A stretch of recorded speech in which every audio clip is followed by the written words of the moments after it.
اینم سایز کوچیک تخت جمشیده، سرستوناش یه زمانی بسیار عظیم بوده. حالا بریم ورودیاش هم ببینیم. اینو کار دست الانه، از نزدیک ببینید. اینا همش با ماشین تراش خورده، سنگا معلومه تازه درست شده. حالا با 2-3 هزار سال پیش مقایسه کنید چی کار کردن معمارای اون موقع، واقعا چی کار کردن. هر چی در وصفش بگیم کم گفتیم. من یه لحظه میخوام برگردم. یه ورودی هم براش درست کردن، فکر کنم شیردال، اشتباه نکنم. این ورودی براش گذاشتن، اینا اسمشو یادم،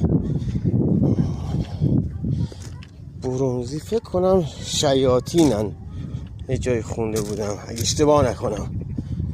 آرشون کله بز و یه چیزا دارن.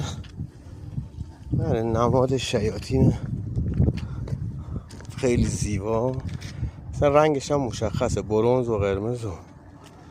بریم جلوتر. ما داریم خارج میشیم، ولی ورودیش بوده ساختن شبیهش گارد جاویدان، خیلی زیبا.